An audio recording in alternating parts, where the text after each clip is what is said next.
Бум-бум! Привет! Всем привет, ребята! Я знаю, все ждут и не дождутся момента, когда наконец-то появится сама королева ДНД, да, или принцесса, я не знаю, она королева или принцесса. Тяжело сказать. Тяжело что-то, нельзя говорить, ты королева или принцесса. Всем привет, ребята, кто нас первый раз смотрит, мы вечерние Кости. Канал о настольных ролевых играх. И мы в субботу обычно, у нас формат фритоксов, мы обсуждаем разные вещи, которые связаны с настольными играми. Ну, болтаем с вами. И болтаем с вами, разговариваем с разными людьми, планируем еще больше об этом говорить. Все мы знаем, что Сатин Финикс, которая является сейчас комьюнити-менеджером в Wizards of the Coast, она делает кучу всего, кроме того, у нее есть ее шоу Maze Arcana. Мы ее видели на Sirens of the Realm. Мы видели ее в ГМ Типсов, которые привели вместо даже Мерсера, точнее, там второй сезон она вела вместо Мерсера, да. Ее даже привели на русский, так что это все очень, очень супер клево. Ну, есть какой-то один момент. Момент в том, что она живет в Лос-Анджелесе, и для того, чтобы с ней контактироваться, нам нужно было подобрать время. Ну да. И она говорит по-английски, это всем нам все было понятно. То есть этот такой момент нам нужно было устранить. То есть, что произошло, чтобы никто не разочаровался. Произошло следующее. Мы во вторник утром провели уже 6 часов утра. 6 часов утра уже провели это интервью. И для того, чтобы вы смогли все послушать его нормально, мы добавили субтитры. Так что давайте не будем тянуть, наверное, козла за яйца и погнали сразу. Погнали смотреть, а потом обсудим с вами все, что вы увидели. Ваня, заряжай! All right, Satine, how was your day? It was the same as every day. Lots of work. Actually, we looked at our new studio today, which is really cool. So as you can see here, this is my apartment, and we shoot out of here. I don't know if you can see anything. Yeah, we can. So that's the apartment. Ooh. That's the shooting space. You see our fancy cameras. And then this is that's where I sleep. And then this is it. This is what the apartment looks like. Looks cool. So, yeah, but it's been almost 2 years, so I'm really happy to have my house back. Oh my God. Yeah. That's great, Satine. All right, yeah. Satine, nice to meet you. My name is Vitaly, and this is my comrade from all the way from the Eastern Europe. This is Alexander. Yeah. Hi, guys. Hello. Nice to meet you. It is really exciting for us to talk to you because all the way here we have kind of like a blockage, I don't know, of information coming from the States because of kind of for people who don't speak the language, right? Yeah. So the language barrier is that's real. Yeah. This is something that I've actually, when Rudy and I did the tour from London and then France and Manchester and back to London, and we only hit 2 countries and it was really apparent that you guys are disconnected, and I'm actually literally here to fix that. And there's also a woman who just joined the team. Her name is Anna Vo, and she's the international brand manager for D&D. And so she will be like her and I that's like our thing, is going out and finding who all the podcasters are and who all the live streamers are in the different countries and who the leaders of the communities are and connecting with them, because it's important your community better than we do. So we want to be able to even update the freaking game stores with updated 5e art. Like, I couldn't believe every store I went into had 3.5 art. That is something. Yeah. Well, I wish we would have 3.5 art. Yeah. The whole story around here is quite short, I'll tell you. D&D 3 came into the Russian-speaking market, and it was before the internet era, right? So before all these things started to happen, and it just failed. That's all. Wow. Nothing really went on. They managed to publish only the player's handbook, I believe. Mm-hmm. And then it's all kind of like stopped. Yeah. And even now. There's no Russian-speaking D&D book yet. This is another thing that we're going to be talking about. So this is an interesting little thing. We're living off like scraps. I'll tell you about it maybe a little bit later. But let's first talk about some things that are actually quite exciting. And about you. You're here for us, and we want to talk to you, and we can tell about ourselves later on. I want to know all about you guys. You guys are super friendly and personable. We'll try to be. although we're from Eastern Europe, we shouldn't be, right? Yeah. But we'll try to be as friendly as we can be, so not to ruin our image. All right, Satine. So first of all, tell us about all the things that are happening now. So now I didn't know that you're going to be moving. Are you going to be making new shows? We know you from Maze Arcana, from Sirens of the Realm, from the stream that you guys made about how's the stream called? Legends of. I don't remember. Oh, Remember. Founders and Legends Founders Day. and Legend. There you go. Right. Yeah. So, is there anything new going on? Are you going to be getting into new projects or the moving of the studio and stuff? Yeah, so we're moving into a new studio. It's very exciting. That I'm not sure if I can actually talk about. There is a new show that will be happening that we have not announced, but it is going to be mic drop awesome. Like, I'm so proud of this one. This is like the big thing about Maze Arcana and even D&D is like, you take what you have and then you level up. And then you level up, and then you level up. And what we try to do this year is expand and realize, Maze Arcana anyway, and we realized that the importance isn't in expanding, but it's in upgrading the quality of things. So, we're sticking with our same shows. We got Inkwell Society and Sirens of the Realms, and we're taking those. And oh man, just the camera quality, the production value is so much higher. It's very exciting. I just found the stage that we're going to be doing Sirens on, and that comes out October 2nd. So the first episode of season 3 will be October 2nd, and I'm not going to spoil it because it is hyper next level. It is almost everything I've ever dreamed. There's just one more step to like my perfect dream look for my game.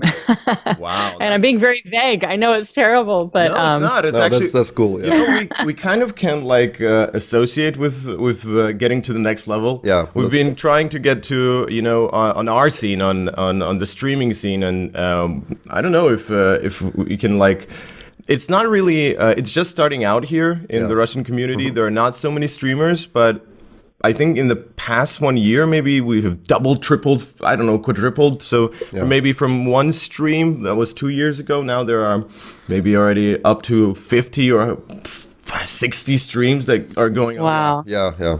So we're also trying to show quality, try to show quality at least on our side. Of course, it's hard to beat Hollywood production, but Well, you just saw my living room. This is all done in my living room. And so what we teach at Maze Arcana is you can have studio quality stuff. It's all about what lights you're using, what cameras you're using. You don't have to spend $7,000 on a camera. Yeah. You can have really cool Logitechs, which are cool, or you can do like the next upgraded low studio quality, which is about $1,000. And that one camera can do a nice wide shot, and you have the right lens on that, boom, right lighting, boom, boom, and that's really all you need.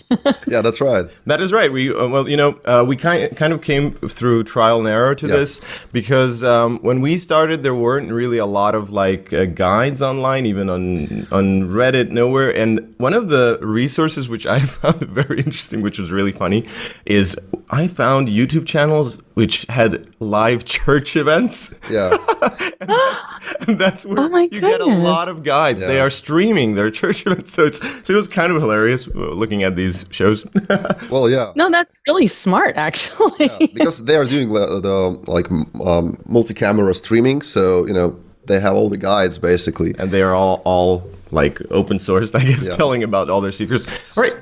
So I think the next thing that we wanted to talk with you is that you have been not so recently, it's been already a while, but now you're the community manager at Wizards of the Coast. And how did you end up there? I think it's for everybody. I don't know. It's like I have no idea.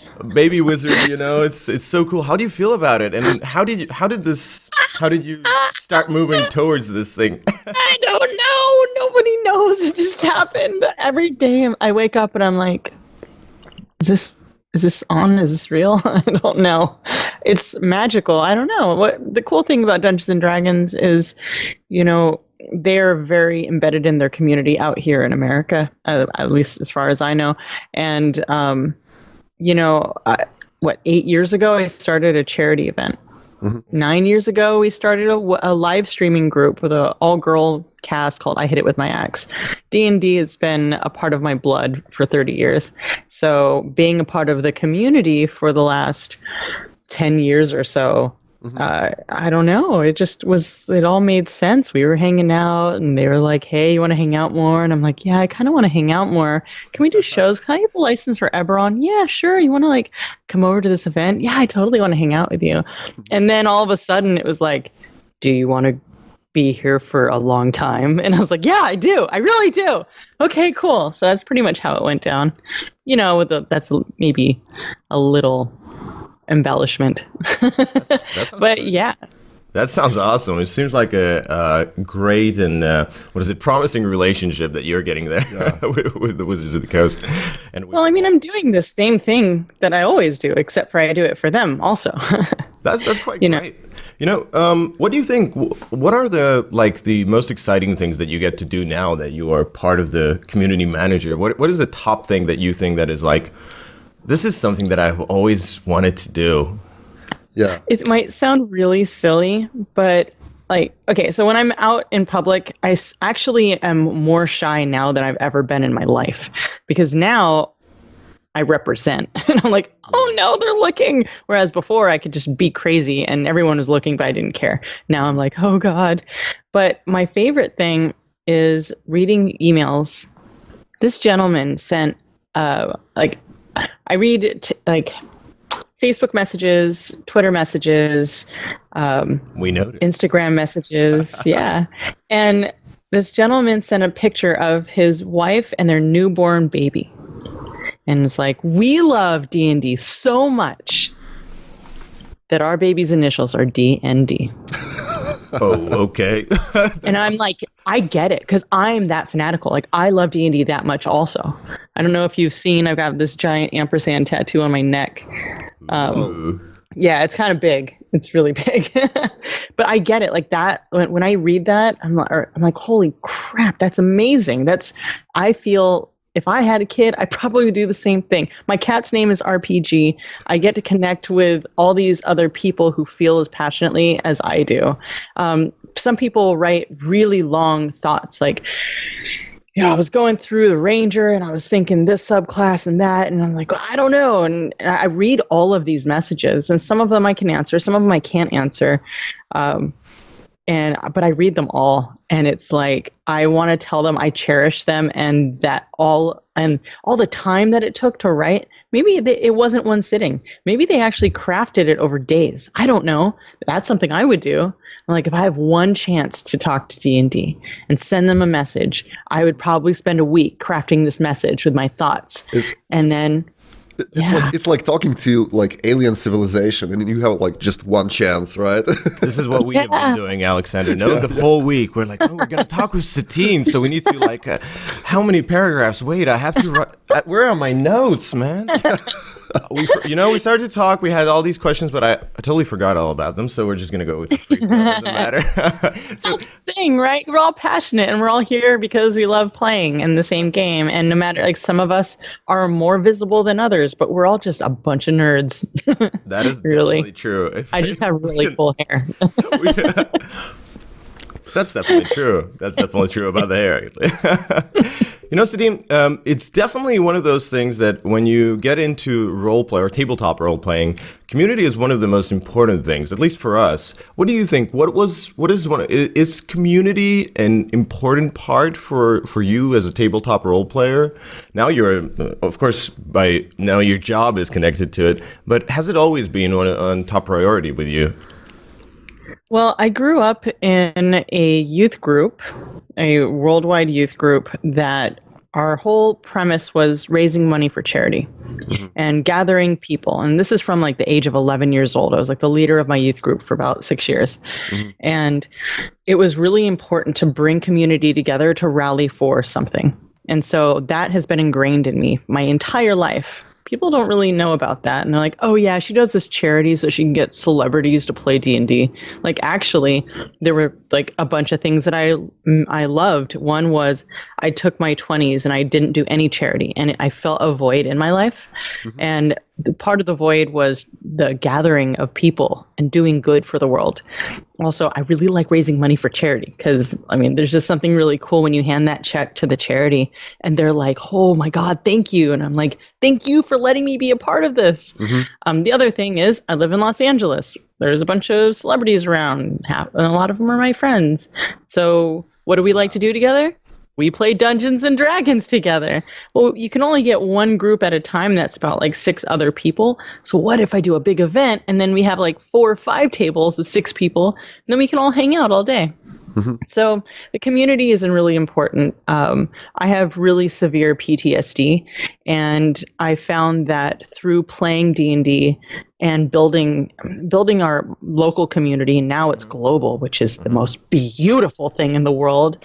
I feel, and it's been very vibrant this last year or two, but I don't feel alone anymore. And that's like a big thing that people with trauma have, is you have this experience and you're by yourself and you sit in these experiences in your head, these past experiences. But by playing Dungeons and Dragons, you're making new experiences with people. I wrote a module for Adventures League.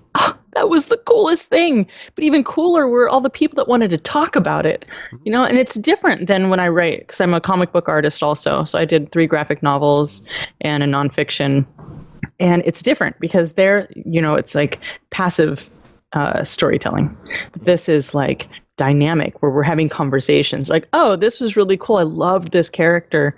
This is how I twisted your story. And I found that this was a better way to do it. I'm like, oh, I didn't even think of that. Thank you. So maybe I'll run it that way. It's more than just community and people coming together. It's people sharing experiences and learning from them and having conversations with each other. The cooperative nature of this community is more powerful than anything I've ever experienced. I definitely agree with you that, Satine, that this really brings together like people who have problems with actually, you know, even for just a very like low-level problem that we're having, that we are actually, with the internet, we're all connected but disconnected at the same time, you know? Yeah. All the people we can all talk to each other, but not really anymore. And a lot of, we've got this really strange experience because of the geographical nature of Russian-speaking people. Like Russia is big, Ukraine is big, we have Kazakhstan and all of these regions, and all the people, all the gamers nowadays, a lot of them are like really far away, you know, they can't really reach each other. Yeah. And through our community that we've created, we've connected like people who live somewhere over the North Pole, you know, people who are working on some kind of like icebergs and stuff like that, and they play online D&D. They can find friends, you know, and now every day they can like, when they have some time, they can play. They can find people who are in their time zone, because time zone is a big difference, right? From us, it's +9 till all the other end of Russia. So it's pretty cool. And this is something that we wanted actually. Why we thought of talking to you, because you are one of the brightest representatives of actually like the brightest representative of a real you said fanatic, but I can't use that word. The brightest example of being really open to the community, right? And this is something that we have been missing, and we've been trying to take the torch or the fire that's coming out from you guys and trying to bring it here. And we want to show our community with this little interview that we're having with you that people actually, even there, people are doing the same thing, and this is something bright and great. And we wanted to talk about really another thing, the dawn of the Twitch and the streaming era, and how it changed the whole thing for communities. Man, yeah. So we wanted to ask you: that now that you are at the Wizards of the Coast, how is it different from their perspective now that you're inside the game? How has it been a game changer that now that podcast streaming, and now that it is really, I think most of the players, at least here where we have no player's handbook, no nothing, we just try to find, they use Google Translator, whatever, and I think 90% of the new coming players, who are a lot, they all come from streams, who see you on GM Tips when they translate your stuff, which is amazing. It was where crazy. You're speaking Russian, and It was so hot. yeah, definitely. It was amazing. So, what do you think? How did things change? Was it a game changer? Was it a game changer for you? Absolutely. I mean, funny story. In 2010, when we started Celebrity Charity 20, I connected with Keith Baker, who was like my instant best friend. He's the creator of Eberron.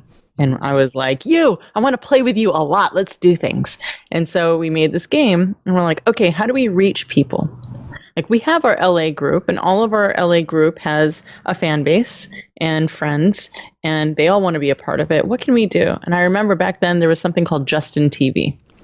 And Justin TV was a streaming thing. I'm like, that's weird, but there's something to that. So we came up with this way of recording 4 tables at once. And I was like, duh, why don't we just put them on one page? Can you imagine what one room full of 4 tables, a small echoey room full of 4 tables and 4 recording devices and 4 cameras on one page looks like? It was the stupidest thing we've ever done. But at the same time, we raised money. People saw it, and we reached out to them, and we had a PayPal link, and we raised over $500 for, back then that was a lot of money, because I mean, nobody thought about doing that. From there, we had a bunch of celebrities on as dungeon masters. Matt Mercer was one of them. And, the next year we're like, well, maybe we're not going to do 4 tables at once. Maybe we'll do 1 at a time. And it just evolved, and we honed it in a little bit. And then other people took that and were like, that's a cool idea. Why don't we level up on that? And then Matt and Geek and Sundry, they up the game incredibly. And that right there, I mean, people were listening to D&D podcasts. Back then, there were like 4. There were 4 D&D podcasts, and I was like, they're all guys, meh. So brought the girls, yeah. One of us is too much here. We should have brought the girls to talk to you next time, Satine. Sorry about that. Like, everybody gets to play. But it was really interesting. So I'm now just talking about the history of what we've experienced. And over the last 4 years specifically, it's been really intense. A couple people were like, okay, we're going to do some streaming. There was the video game thing that hit real hard and was easily understandable, because you're like, oh, I'm already watching. I want to watch someone play a video game. That makes sense. Mm-hmm. But then there was the gap of, do we play a tabletop in front of people? Why is that entertaining? Yeah. And when Critical Role went up, it's like, it's entertaining because they're voice actors and they embody the characters in ways nobody else can. Few podcasters can sink that deep into your head. I mean, that's literally their job, is to voice characters. So you have them doing that. You have people watching that. You have people watching those stories. And then you go all the way back to us when we were in 95. I was 15. I was reading Dragonlance, and my friends and I were playing Dungeons and Dragons. And we're like, dude, it'd be so awesome if we recorded us playing this game, and then we transcribed it and then wrote a book. We could write a novel, and we could have our own stories. And so essentially, that thought process from back then is how we all felt about it, and what we're doing now. So basically, all this streaming is a way for us to put those stories out there. And we're all hungry. We're all Netflix eaters, right? We binge on video. We binge on stories. And this is the best way to do it. We have nonstop content. We are in a world right now that is so intense and crazy. The world is crazy. People are not that crazy, but the world itself is crazy. And it's formed us to hunt for things that are more sustaining, like stories that go on that we can hold on to. So the effect of the live streaming is so deep.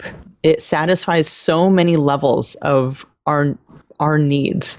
It's the people creating it. Anybody can record themselves playing D&D with their friends. Quality, it could be awesome quality, it could be crappy quality, it doesn't matter. Mostly it doesn't matter if you have good audio. True. But not only are you saying it, you're like doing all the stuff and saying all the stories, but you have people with access to watch you from all over the world. And that right there, that is the best dream of it all. Not only like, people used to wait. They used to make movies and then they'd get distributors. And then those distributors would be like, well, we only distribute to here and there and there. But Twitch, you have the capability of showing your story to every single person on the planet that has the internet. And but that's really powerful. We have it here. You have the internet. We do. You have really nice mics and nice cameras, nice lighting. But it's really cool. Twitch has changed everything. And the last 10 years have shifted entertainment in ways that I'm watching all these big corporations, these big production studios, they're starting to look. Netflix now has interactive, like choose your own adventure style shows. That's intense. You go to Mixer and somebody's playing a D&D game or a video game and you can tell them which way to go. Go left, go right, use this weapon. At the push of a button, boom, no latency, maybe like 10 seconds max. It's pretty intense and it's only going to get better. So right now we are all very lucky. I think 2018 is my favorite year.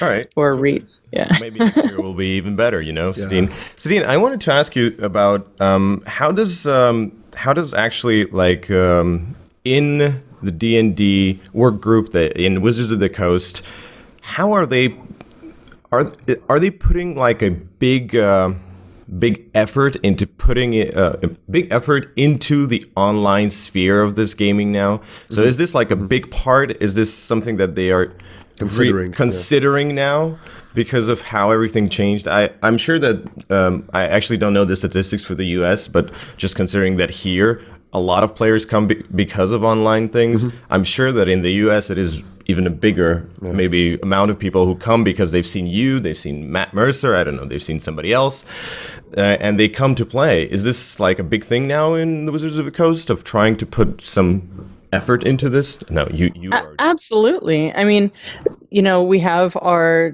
twitch.tv/D&D channel, and it has regular programming. We're looking to add international programming, hit different hours of the day, which is awesome. Yeah. But that's important because right now we represent English-speaking countries, and we're looking into that reach. It's like it's super important. We even like D&D Beyond. I don't know if you guys have D&D Beyond out there.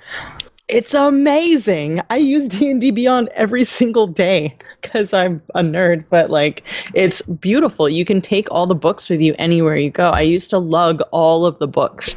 All the books, at least 5 different books at a time I would lug with me. Now I have my iPad and it's like right in my hands.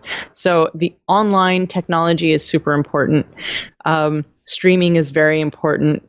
We still all have to sit around a table and discuss story and all the books. They still make the books the old-fashioned way with your brain, but getting the stories out there.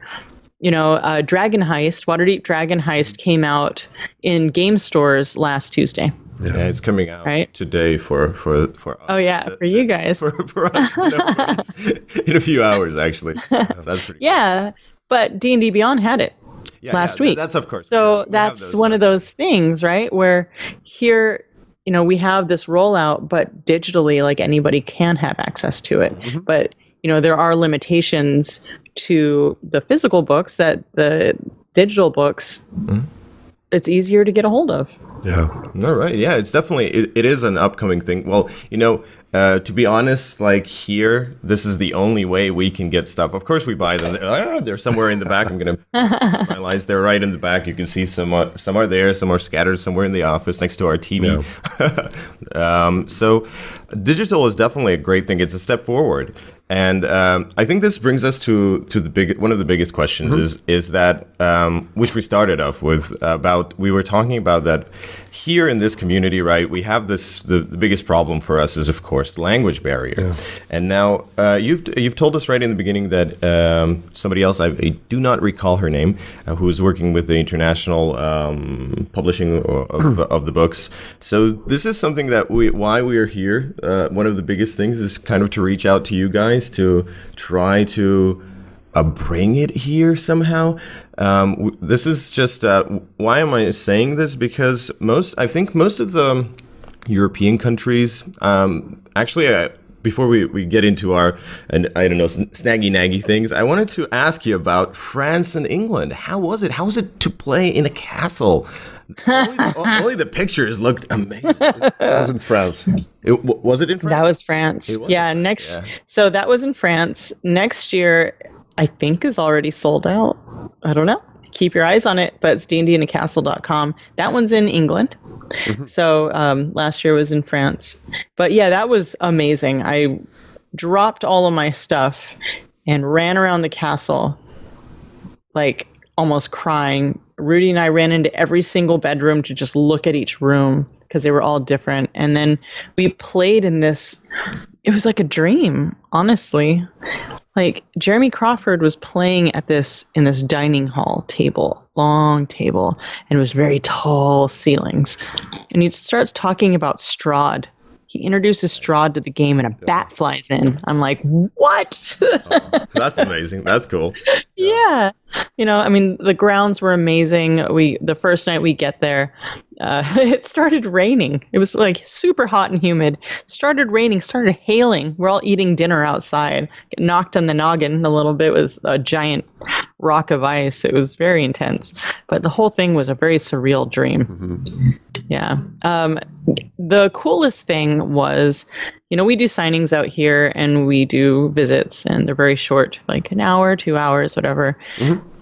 And we get to meet people, and we have, you know, Rudy and I are very friendly. Like, we just really love meeting other people, especially D&D people. And we had 3, I don't know if you know the Rollist. Kaloum from the Rollist hooked us up with some folks in London, and oh my God, we had 3 signings a day, and we ended up just liking the people so much, and we're like, oh, we're in London, we can just take the metro to the next location together. So we spent 12 hours a day with all these people, going from one location and taking them to the next location, and then growing our adventuring team, and then going on the next adventure to the next location. Cool. It was so cool. And there's something about the honesty in people, right? Mm-hmm. The first hour you talk to someone and you get the superficial spiel. You get the, hi, I'm so-and-so, and I really like this and this. The second hour, you know, you're more comfortable and you're like, you start having deeper conversations. Mm-hmm. By hour 12, people were so honest and real about themselves and about the situation. And the situation was, we want to be connected to Dungeons and Dragons, and we don't feel that we are. And that's honest and that's true. And I don't know if they, as a group, I mean, these are podcaster streamers and community leaders, and they've strong communities, really strong communities, but I don't think they've ever had the chance to communicate with wizards before. Mm-hmm. And I realized, oh my God, I'm the person that they talk to. Oh my God, it's a lot of responsibility. But I'm really happy to do it because it is important that everyone has a chance. And I never had a role model growing up. And it's really neat that I've been hearing from women that they feel safe to go in game stores because, well, in LA anyway, girls were like, thanks for running this D&D game, this D&D event, because I wouldn't have come here if I didn't see that there was a woman here. Mm-hmm. Okay. Yeah. That's actually nice. Yeah. So strange. This is a great burden that you bear, Satine, being ambassador. The ambassador, yeah. the role model. That is great. We are actually really happy. I mean, I'm sure that there are a lot of girls who look out to you here. Mm-hmm. There are many who tell us about how Satine looks so great, yeah. And just DMing and stuff like that. We love you too. It is an amazing thing, and you will be really surprised of how many people and how many like small communities there are out there who are disconnected the way that the people in England feel. Although people in England shouldn't feel that way. We feel like the rebellion. You're more. We are more disconnected. We're not disconnected. We're not even connected yet. Yeah, I mean, if it feels like different, I mean, the community feels different in England and France, then for sure it's like super different here. For us, now that I think about it, our community at this stage, it is like maybe how the community was maybe 10 or 15 years ago in the States. When it became again kind of started to get popular, the geek culture came back, and people are kind of trying to, geek is not being weird anymore, Absolutely not. This is something. Now, geek is sexy. You gotta say this now, and people start to understand this here. Yeah. And people are reaching out. They're watching all these old school movies. We've got all these I don't know, maybe some old school gaming movements, and then we have the tabletop which came in, and now of course tabletop role playing is something that connects these people a lot to a absolutely different level nowadays. All right, Satine. So actually, my last little question for our official things is, where do you think the role playing or the tabletop role playing community is heading towards to? What are we looking at? Where do you see? Captain, where are we heading to? We are heading to a land where everyone has the freedom everyone has the freedom and confidence to become dungeon masters and facilitate fun for their friends. Because one of the big things when I was doing the D&D at Meltdown comics in Hollywood was I was a dungeon master for like 40 people. So, I had to rotate, and it was like, wow, you just couldn't find them then.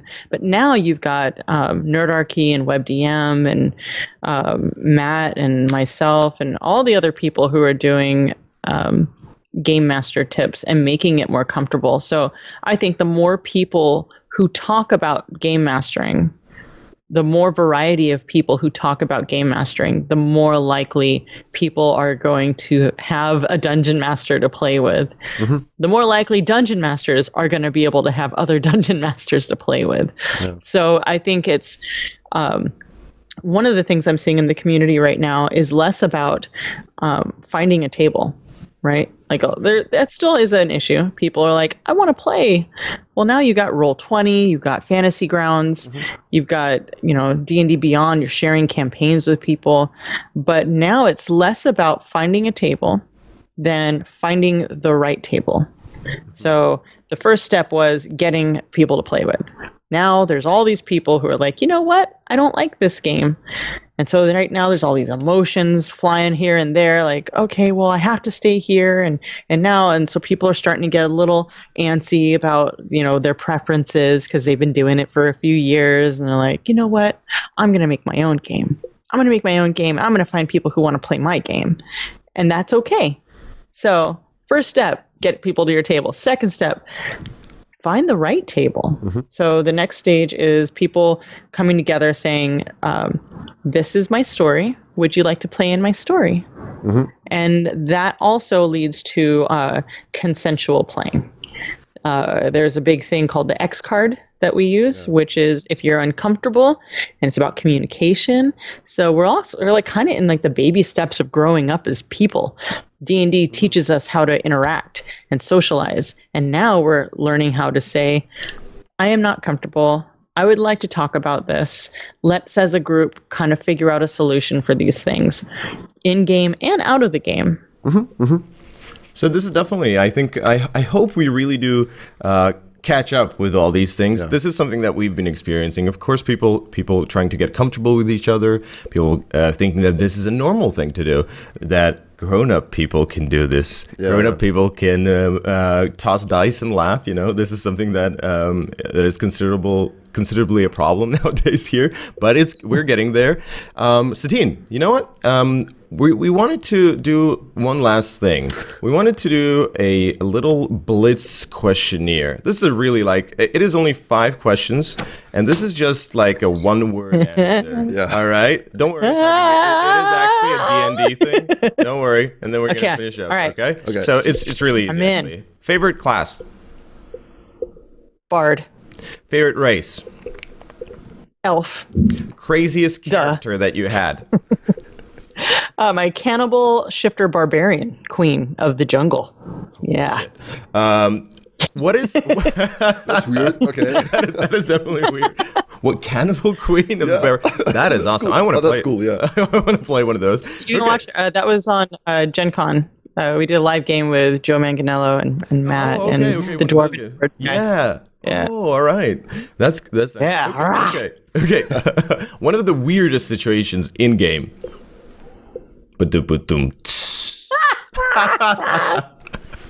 Okay, this one's a little longer of an answer. So I do this thing where I call it my David Lynch dungeons. And I color code hallways. And back then you had to make will saves. So you have wisdom saving throws now. And basically red would be lust and green would be envy and blue would be sadness. And usually it's like from a puzzle or it has to do with a puzzle because I'm really twisted when I go dark. I go real dark.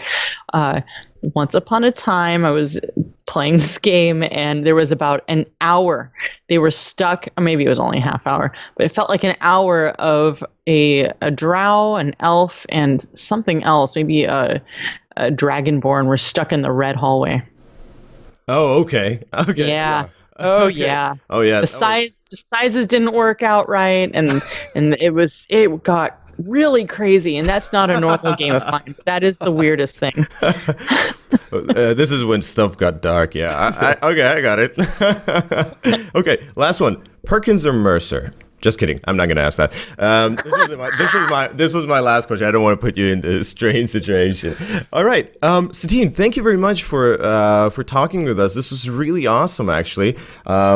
It would be, who knows, maybe in the future we can do some more. We can talk about some other topics if you have time, of course. You're a busy lady. Yeah. So the last thing that I wanted to ask you, if you're willing to do this,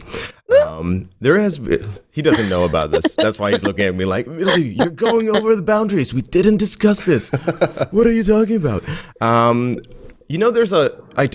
sent you a video about people actually dubbing you in Russian. Yeah. It would be so nice if you could say a sentence or two in Russian. We're going to teach you, actually. This is going to be a first step.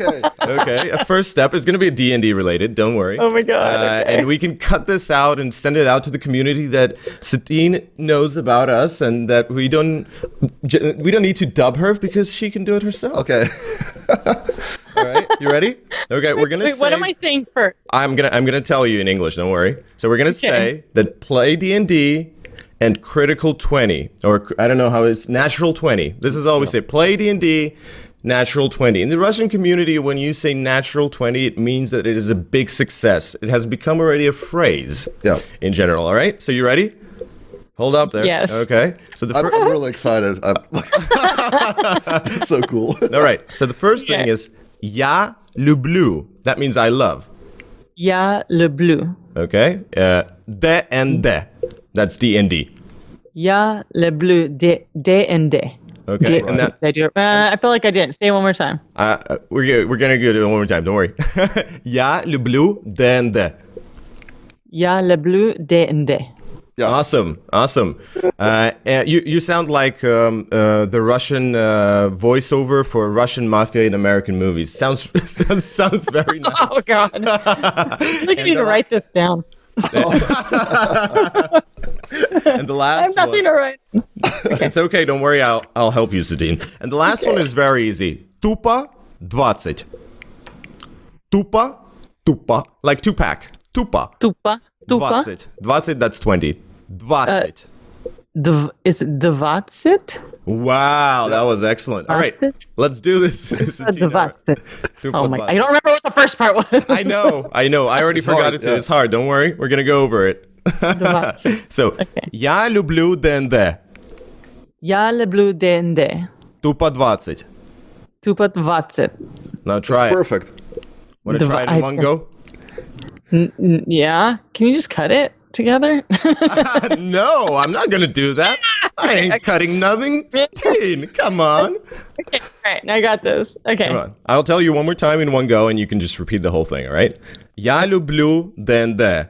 Тупо 20. I forgot the first part already. All right. Write it down. Easy though. Write it down in the Facebook because I got this. Gotta see it. Oh, okay. Let me write it up. Facebook. For you. Yep. 1 second. I got it.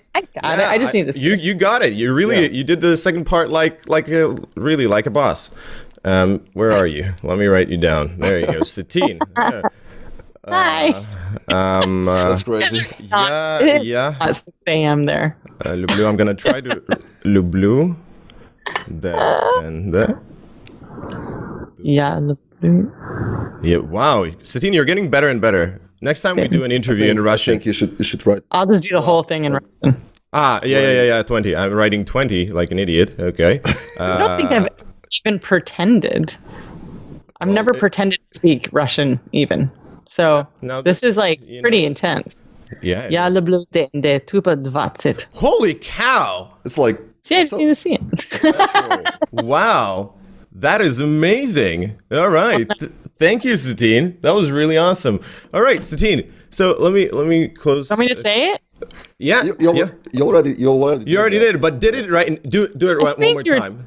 Let's yeah, do it. because I feel like I was talking over you. No problem. Let's do this one more time. Okay. Я люблю ДНД тупо 20.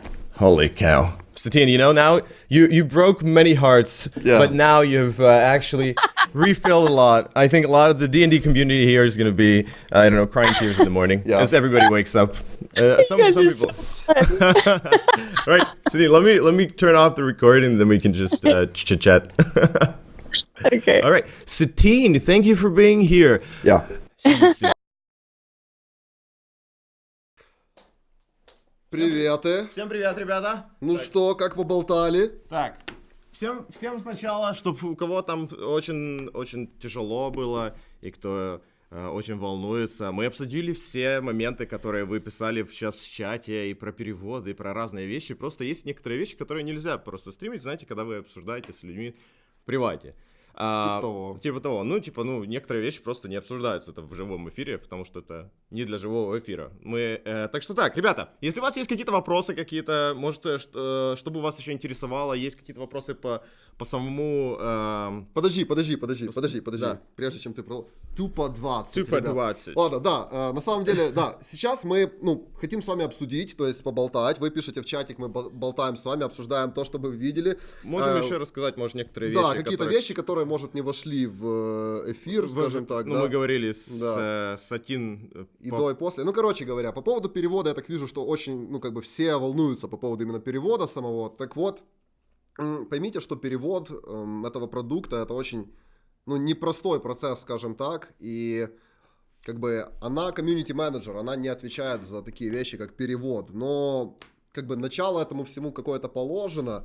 И опять же, ребят, это не значит, что мы собираемся переводить Dungeons and Dragons или издавать его, в постсоветском пространстве, потому что, мы не потянем просто, это очень дорого. Но мы пытаемся сделать так, чтобы это стало возможно хотя бы, и свести хотя бы нужных людей с нужными людьми. Вот, вот это наша задача, минимум какая-то. Я вижу, что задают тот же вопрос. Ребята, перевод для того, чтобы был, нам нужно сконтачиться. Как это? Первая связь была с космосом. Мы это сделали, мы сейчас попробуем как-то интегрировать всю вот эту вот ДНД-движуху, которая делается в Америке, чтобы она как-то и тут происходила, в нашем постсоветском пространстве.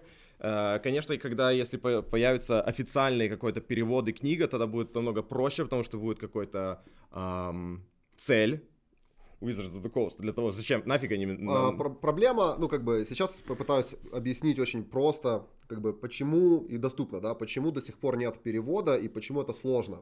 Проблема заключается в том, что у Wizards of the Coast есть рынок в Штатах, есть рынок в Англии, во Франции, Японии, там, не знаю, Бразилии или еще где-то. То есть там, где люди давным-давно играют в настольные ролевые игры и играют много.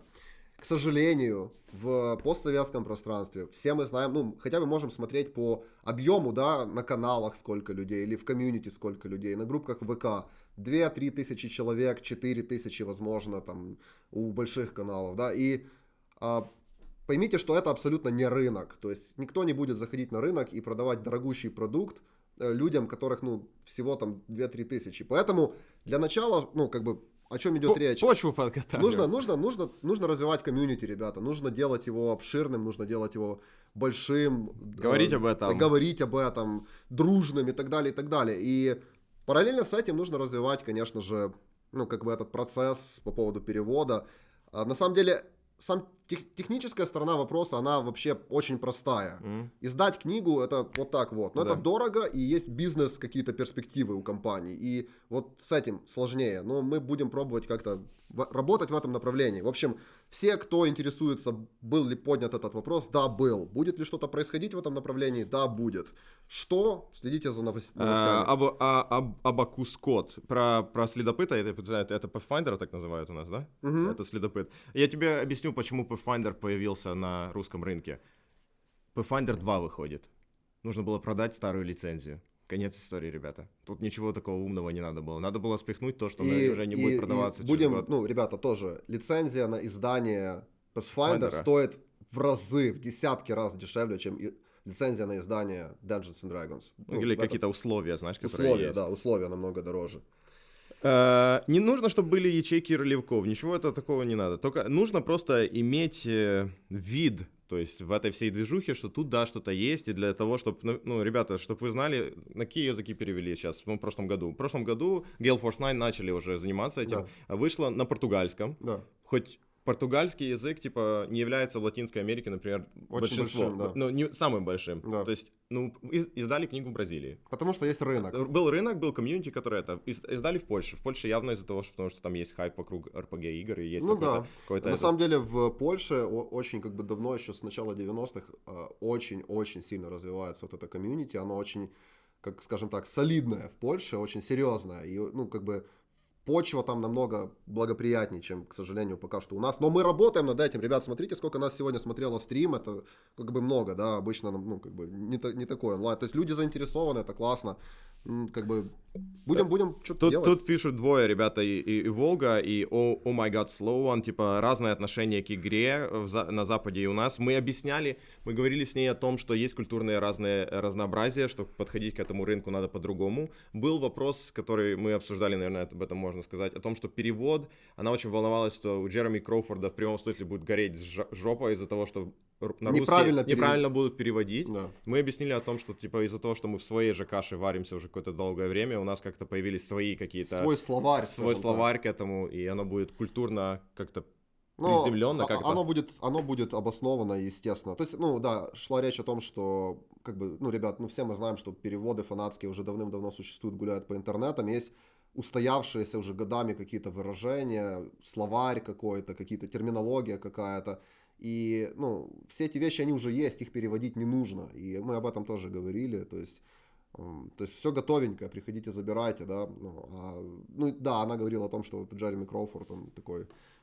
Он очень старается и очень хочет, чтобы те мысли, то есть то изложение, те идеи, которые они закладывают в книгу, чтобы, несмотря на то, на каком языке, ну, как бы читатель читает эту книгу, чтобы эти мысли до него доходили очень, как бы, в первозданном виде, грубо говоря. И, ну, это довольно сложно сделать с переводами, но, как бы, пытаются. Был еще, ну, конечно же, еще, не знаю, можем поговорить и о себя, ну, то есть о нас как-то. Я думаю, что будет в дальнейшем, вы сможете увидеть, и у нас на канале будут, может, проходить какие-то вещи, которые напрямую связаны уже мы говорили об этом. С визардами, но пока что ничего не будем говорить, потому что это было сказано в привате, и когда придет это время, тогда уже мы будем следите за новостями. Следите за новостями. Увидим, я думаю, что точка опоры будет, когда хотя бы как-то Святая Троица выйдет, да, у нас, тогда, если Святая Троица появится, тогда уже могут быть Oh My God Slow One. Не бойся, все впереди, дружище. Все очень нервничают. Все хорошо, ребята. Все нужно поэтапно делать, никто не это. Я 2 года назад сидел у себя в кухне и ковырялся в носу. Ну, я скажу честно, ребят, вот все говорят, классно, вы молодцы, позвали Сатин и все такое. Скажу честно, вот мы с утра пришли с Виталиком, нам заварили кофе, короче. Мы только... Я в 5:30 вот такие стоим, короче, мерзко, холодно. И тут звонит скайп, и типа чик-чик, мы такие сели, и начинаем болтать, и я просто сидел до середины стрима, и такой, ёперный театр, что происходит? Это же Сатин Финикс, и мы тут сидим и болтаем, и типа, как, что делать, вот. Какое вообще впечатление от Сатин? На самом деле, очень позитивное. Отлично. Я не знаю, по интервью, я думаю, что видно было, что мы очень открыто пробовали как-то это вести, у нас нету этого, то есть, как и наш канал, это не какая-то формальная контора, где мы сидим с бумажечкой и читаем вопрос. Мы, на самом деле, забыли все вопросы, мы потеряли бумажку с вопросами, которые должны были принести. Виталик что-то помнил и задавал вопрос, а я сидел, кивал головой. Вот. А на самом деле она, у меня осталось очень позитивное впечатление как от человека. Она очень позитивная после того, как мы уже закончили сам стрим. То есть, запись, мы с ней поговорили уже так на полном расслабоне, знаешь, когда уже там кофе в зубах, уже такие, типа, можно было чуть уже расслабиться. Казинаки жевали. Да, казинаки жевали. Короче, вообще очень-очень позитивный человек, очень открытая, это самое главное. Но я думаю, это она на пост комьюнити-менеджера не просто так. Ну да, не просто так. Человека не берут, кто не может общаться как нормальный человек с самим комьюнити. Так что она очень позитивная. У нас планируется, конечно же, еще куча разных разговоров с разными другими личностями, которые с Запада и отсюда. Можем проанонсировать. Да, я не знаю, главное, чтобы Серега не подвел. Да, главное, чтобы Серега не подвел. Серега Тен будет у нас через несколько недель тоже. Мы будем говорить о его книжечке, которую он по фейте выдал. Так что вот такие вот дела. Не знаю, что еще можно рассказать про Сатины, про вообще ситуацию. Ситуация очень простая, на самом деле, нужно развивать это все дело. Главное, чтобы комьюнити оставалось как-то добренько, хорошенько и все... Да, на самом деле это, мне кажется, очень важно. То есть, не может развиваться комьюнити нормально, и нельзя говорить про издание каких-то книг на русском языке, если само комьюнити это какая-то токсичная яма со змеями, в которую упал этот Рагнар Лотброк, да, его там покусали, и он умер, короче. Ты понял, да? Может, как-нибудь предложите ей сыграть ваншот, а ты не поверишь. Ты прям яблочко. И на самом деле она сама сказала, что надо будет вместе поиграть, так что это будет как-то... Это будет, я не знаю, как мы думаем тут о разных сеттингах постсоветского. Но пока что мы дошли до того, что лучше всего будет, если мы все будем играть какими-то KGB agents from the mother Russia. Да. I have no gun and Kalashnikov. From Soviet Union. No have. I have V8 bear to ride. Right, go home. And my pepper shot is loaded with bullets. Я на самом деле хотел вообще начать так стрим, но потом подумал, ты, может, будет... в следующий раз, может, так начнем, потому что было это. Кто-то у нас спросил, я видел ребята, кто с Украины, у нас спросил, почему мы не говорим, что мы с Украины. Мы говорили на самом деле. Мы говорили на самом деле с ней. Мы говорили о русскоязычном комьюнити. Комьюнити, мы представляем русскоязычное комьюнити. Мы не представляем какую-то страну, мы не на Олимпиаде, ребята. Мы говорим об общем каком-то группе людей. Да. И тут неважно, кажется, этот вопрос так настолько. Да, и вы знаете, что мы на самом деле очень, этот вопрос вообще, политика, вся эта фигня, ребят. No way, не на этом канале. Это не то, о чем тут нужно поднимать. Так, для себя наши приобрели что-то новое в плане опыта стриминга. Подожди секундочку. Да, мы так и говорили, мы Slavic Barbarians, вот что мы говорили. Да, мы славянские варвары, так что все. По крайней мере, ты похож на него. Пэдди. Ой! Так, вопрос от Абакускот. Для себя наши приобрели что-то новое в плане опыта стриминга в ДНД. Я надеюсь, на самом деле она рассказывала очень много всего сейчас даже в интервью о том, что можно даже с самого маленького начать. Вот то, что она сказала по поводу качества звука, что самое главное это качество звука. Мы только, к сожалению, из-за технических каких-то проблем, мы только сейчас дошли до того, что наконец-то у нас звук выровнялся хотя бы, потому что, действительно, качество стримов очень упирается на звук. То есть, если звук мы слушаем. Да. Она говорила очень интересную вещь тоже, которая подняла о том, что мы все жаждем как-то продолжительных историй, все мы хотим рассказывать истории, и что есть сейчас, вещь, где мы можем это рассказывать. Это клево было, мы об этом еще с ней долго говорили потом после самого после самого стрима. Говорили о том, что, может, вот тут кто-то говорил, ты, может, какие-то международные штучки делать, и вот это вот как-то скомбинировать. Они еще долго говорили о том, что как бы Wizards of the Coast ищет подкастеров, стримеров, которые они хотят... На других языках, с других стран. Чтобы показать, ну, то есть это комьюнити обширное. Будем как-то к этому двигаться и увидим, как это все пройдет. На самом деле, ну, мы закинули как-то удочку, наверное, или я не знаю, можно так говорить, и увидим, что клюнет. Что уже произойдет. По крайней мере, с ней мы можем уже нормально общаться. Ну, мы и до этого могли нормально общаться. Не будем спойлерить, кто там дальше, кто там не Мерсер, кто и не Мерсер. Все на очереди, ребята, все на очереди. Уже планируется следующее интервью. Помимо Сереги, планируется следующее интервью, которое мы, наверное, запишем в ближайшее время и точно так же сделаем, чтобы со всеми можно было... Ребята, и я видел, кто-то там в чате написал про субы что-то, типа, что-то там не так или так. Ребят, мы на самом деле, вон тут Ваня. Ваня, спасибо тебе за субтитры. Ваня перед компом за нами смотрит. Ваня сделал субы, мы перевели это, ну, типа, это нереальное просто. Не трата времени, но это очень много времени занимает, и очень тяжело, так что... Ребят, мы всего лишь люди, и когда мы допускаем ошибки где-то там в субтитрах или в подписях типа, каких-то, извините, пожалуйста. Подчеркивать это как-то, ну, типа, сугубо... Забей. Да. Вот. Так что как-то так, как-то будем двигаться, будем развиваться. На самом деле, ну, ребят, вы понимаете, что то, что вот, ну, как бы вот это интервью, все, и, ну, как бы все эти вещи, на самом деле, я их воспринимаю скорее с той точки зрения, что это все делается, ну, не для канала, не для нашего комьюнити, а вообще для всего, как бы, постсоветского комьюнити, то есть, будь то Украина, Россия, Белоруссия, там, не знаю, Молдова, Казахстан и так далее, и так далее. Ну, то есть везде, где мы понимаем друг друга, да, я думаю, как бы это все наше большое комьюнити, и, наверное, как бы, ну, для всех нас мы как-то эти вещи будем стараться делать и развивать. И вот то, о чем говорила Сатин во время интервью, то, о чем мы как бы начали говорить после интервью, то, что очень важно развивать комьюнити, и, ну, как бы быть вот дружными и как бы пытаться развивать все это дело, и тогда все будет, тогда и зайдут и Wizards of the Coast с Dungeons and Dragons, тогда и книги появятся, тогда и как бы и стримы большие будут, и все такое,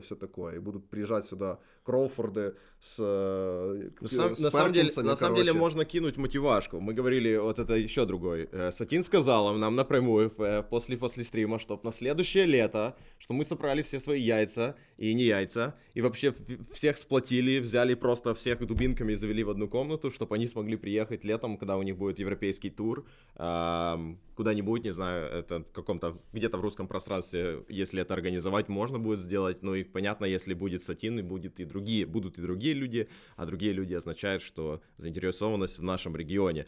Так что это все круто, это все можно будет как-то... Да, у нас тут есть замки, кстати. Возле Ужгорода тоже есть замки, да. Мы говорили о том, что мы можем привезти ее в Ужгород и сказать «Welcome to Боровия». Welcome to Боровия. Да, у нас тут так чуть-чуть как в Боровии. Как в Боровии. Да, как в Боровии. Особенно погода сейчас. Погода, да.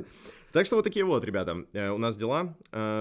Всех ждем завтра, кто смотрит наши стримы, и вообще, кому интересно посмотреть ДНДшный Battle Royale, у нас завтра в 6... Завтра? Да, в 6:30 будет тут просто махач, мы сейчас начнем строить поле, оттачивать правила, и все, я думаю, готовятся. Я вижу, что Ваня уже тут приседает для того, чтобы завтра бить людей. Да. Уже обсудили интервью со своей остальной... интервью со... Своей? Да, мы объяснили, что тупо 20 это как бы, ну, как это... Это типа Natural 20, да, типа? Мы объяснили, что это типа, ну, как там, Critical 20, да? Мы объяснили, что это тупо 20, все, мы все ей объяснили на самом деле. Ну, хоть я вначале сказал, давай мы скажем, что-то, я играю в ДНД, а сам сказал, я люблю ДНД, ну, типа такое, как-то, тонкости перевода. Да, забыли научить Ты ее. не проглыну? Я когда шел такой в 7 утра домой, и шел с кофе и такой... Вылил кофе, такой, блин, я забыл, надо было сказать глына. А нет, эти все такие какие-то идиотские, марасские эти... Вот так вот. Там тупо один, да, Саня, Виталий, приходите на эстраду. Обязательно пройдем. Ладно, я думаю, что мы потихонечку, может... Будем закругляться. Будем закругляться. тупо еще корбуквы. Тупо 20 еще и корбук. Ступид 20. Ну, Яков, ну ты же смарт, не будь ступидом. Так что тупо 20, да, ребята, может и корбук выйдет, может и все такое. Будем куда-то двигаться. Я не знаю, что есть ли какие-то пожелания, кроме Мерсера, я думаю. Ну, все хотят Мерсера, конечно, это понятно. это понятно. Будем двигаться к этому. Это не так все просто. Переводы тоже будем как-то двигаться, если кто-то там связанный с какими-то конторами, которые как-то с этим... Ну, короче, не знаю. Мы будем тут в наших костях, будем тут разбираться, думать, как это все сделать. Конечно же, все-таки как-то благая цель это сделать, в конце концов, что-то такое. Но, ребята, как бы, понятно, что мы будем стараться изо всех сил, как бы, со всех своих возможностей, но вы должны понимать, я надеюсь, что вы уже поняли, что все упирается в нас с вами. То есть, ну, не в нас с Виталиком или там не в вечерние кости, а во всех, как бы, всех нас с вами вместе. Это типа, как это, зависит от комьюнити. Да, это зависит от комьюнити. И она нам дала очень много раз знать. Почему мы говорили о комьюнити? Почему мы не говорили о каких-то, типа, а как ты думаешь, рейнджером играть хорошо или играть там варлоком надо? Я видел, да. Кто-то уже отгадал. Кто-то угадал, кто будет следующим. Да. Мы говорили о комьюнити, потому что мы знаем, это одна из самых больших вещей, которые сейчас Wizards of the Coast, типа, не форсят, а как бы они играют на этом, потому что сейчас это самая главная вещь для настольных ролевых игр в Америке и для их компаний, и они понимают, что стримы, онлайн-присутствие, комьюнити... Они приносят намного больше. Они больше денег приносят, чем какие-то типа идиотские рекламные кампании. Из-за того они ставят намного больше усилий на вот развитие каких-то комьюнити. Как на самом деле Сатин, когда сказала, о боже, я видел Арт 3.5, типа, в Англии. Да. Это было, для нас это было очень смешно, какие по интервью кто видел. Ты у нас вообще тут, как бы ничего. Они такие, нет, Англия, они не чувствуют, что они часть комьюнити. Мы такие, и мы с Сашей себя, так знаете, как какие-то варвары в степи, типа, мы тоже хотим быть цивилизованными, нас тоже соберите. Как-то это все так и получалось. Такие дела, да. Что тут еще были? Не мне, да. Поднять щиты за D20, да. Приезжайте к ним, игру задонатим на поездку, если что. Сами собирайтесь и приезжайте к ним в игру, задонатим на поездку, если что. Все, Тошик, за тебя за язык никто не тащил. Я без никаких как-то особых усложнений поеду в Лос-Анджелес для того, чтобы поиграть там или как-то с этим. Так, Макс Янков, позовите как-нибудь Тамару Персикову. Она... Это девушка, которая занималась изданием. Это Indigo Games, если я не ошибаюсь. Они еще существуют? Я что-то с сайтом там какая-то была. Не помню уже. Можно и Тамару позвать, почему бы нет? Мы просто с ней не знакомы лично. Может, я думаю, что Тен ее будет знать, с Серегой можно будет с этим. На самом деле мы еще планируем, кроме того, чтобы, вот с таких вот интервью, мы хотим поднять... Как это? Awareness, это как это? Я просто... Осведомленность. Да, те люди, которые поняли сейчас, что я на русском говорю хуже. Осведомленность о наших, типа, разных издательствах. И можем и с Indigo, и с студии 101, у которых все клево идет, но, может, не так много людей как-то об этом еще как-то, не знаю. Хотелось бы и наших как-то всю тему поднимать, потому что они есть часть этого, которая и делает это. Конечно. Что там Тамара? Тамара — это вот самое оно. Вот все.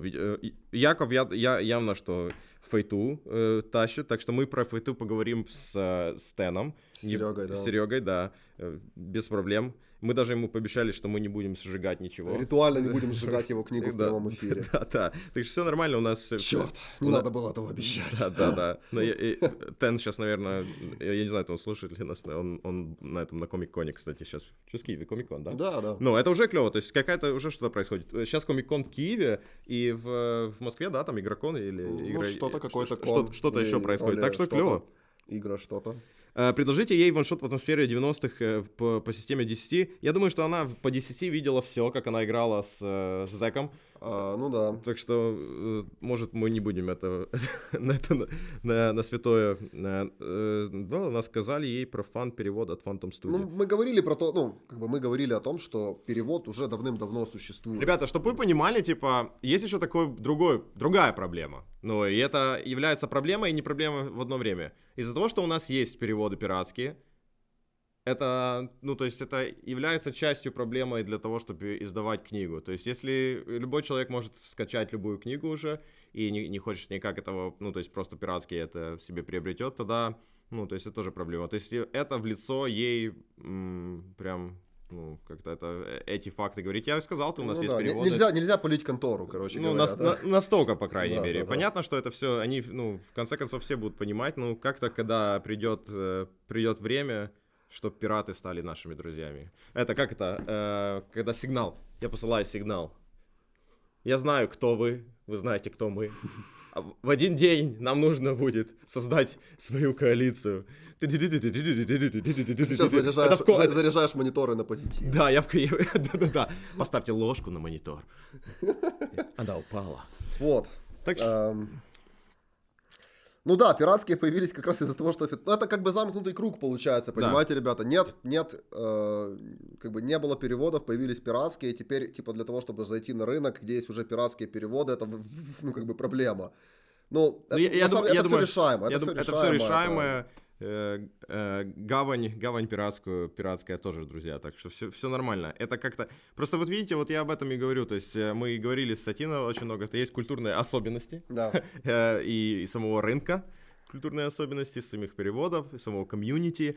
Я понимаю, что многие ребята тут писали, что мы по-другому относимся к настольным играм. Я не знаю, кто по-другому. Я отношусь точно, ну, то есть я не знаю, как люди... Как к ним надо относиться. Это тоже относительно. То есть в нашем, ну, тут, которое мы собрали, вот этот вот кости, да, вот эти вот, ну, где вы на канале сейчас, где в Discord, есть какие-то нормы, есть какой-то, как-то, не знаю, ну, мне кажется, что комьюнити точно такой же. Да. Когда я понимаю, что есть очень много разных других, где там как-то по-другому к этому относятся, ну, это все. Ну, ребятки, Player's Handbook не стоит $60.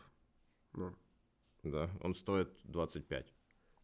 Так что, ну, это не такие большие деньги, как бы, за труд людей, я считаю, ну. $25. Я думаю, что на локализациях, кто не знает, книги стоят другие цены. Да, то есть в Бразилии книга стоит не столько, как в Америке. Так что, ну, понятно, что когда заходит такой продукт на рынок, то изучается этот рынок и цены адаптируются, поэтому все решаемо, ребят, все, не нужно быть настолько категоричными и как бы ну, вот, с негативом к этому относиться. Электронные книги, но подешевле. Ну, могут. По-английски ты можешь купить их на D&D Beyond в любой момент. Иди покупай, без проблем. Они стоят, ну, как бы дешевле. Нет, они стоят столько же, как книга стоит. Ну, это такой, там, это нюанс какой-то, который там многие поднимают. В общем, так вот, ребята, давайте остановимся на том, что все круто, все отлично. Кто не видел полное интервью, можете потом посмотреть его в среду. Он будет на ютубчике, сможете посмотреть с субтитрами точно так же. Да. Все нормально будет, мы будем работать. D&D Beyond на русском решит проблему пиратских PDF. Да, я тоже так думаю. Это тоже один вопрос, который мы говорили, но мы об этом, к сожалению, не можем что-то в прямом эфире в данный момент говорить, потому что... Да. А эту болтовню на ютубе тоже это все будет. Мы, знаете, мы всегда обрезаем наш FreeTalks, а потом не обрезаем. Вот тут мы его обрезаем. Да, ну не обрезаем. Да, и болтовню мы выставим. Мы же ничего не сказали такого, мы обсудили то, что происходит вообще. Мы пробуем всегда, если какие-то есть комьюнити, которые занимаются D&D, мы всегда рады как-то... Да, на самом деле не только D&D, как бы, ну, мы просто говорим про D&D, поскольку это, да, как бы самая известная игра на самом деле, и все про нее знают, но, ну, всем понятно, что мы говорим, ну, что это касается всего, на самом деле, ролевого комьюнити, то есть появится D&D, появятся и, я не знаю, там, игры там... Cthulhu появится, да, и RuneQuest, я не знаю. RuneQuest там и так далее, все появится, то есть, ну... В общем, как-то так. Да, то есть все будет выставлено, увидим, как все будет происходить, а до тех пор, ребята, всем спасибо, увидимся завтра все в 6:30 на нашем стриме на D&D Battle Royale. Арена. Да. А если... я забыл... Я заканчиваю уже третий раз, да. Если есть какие-то комьюнити, которые занимаются ДНД, и вы хотите как-то вместе с нами что-то делать, анонсить, репостить, не знаю, что-нибудь, мы всегда открыты на все, на quality контент, да. Мы всегда рады помогать один другому, да. Потому что мы, на самом деле, все занимаемся одной и той же фигней. И я это уже пробую донести уже как минимум год, но некоторые люди почему-то думают, что... Нет, мы делаем что-то разное. Но мы делаем все одинаково, так что... Unite, поднимем щиты. Да. Ладно, все, поднимем. Все, пока, люблю. Все, до свидания. Чики-пики. Вырубай! Стоп.